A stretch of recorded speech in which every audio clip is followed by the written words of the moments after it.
The whole theme is art day, and like there's so many different lanes of creativity: charcoal, acrylic, ceramic. Art Fest is a representation of our young people. It's a celebration of our community. It's a celebration of differences, and it's a celebration of how we're all the same.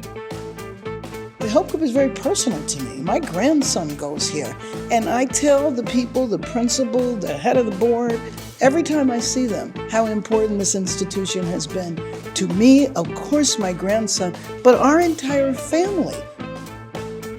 I feel like this is representing like you can have that career path if you keep going at it, you keep studying. All the teachers supported me as an artist, and I keep in touch with them, and they still, tell me how proud they are of me.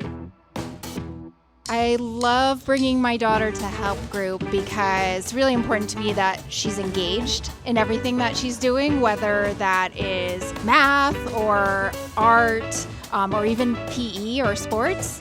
This is a life-saving, life-changing institution.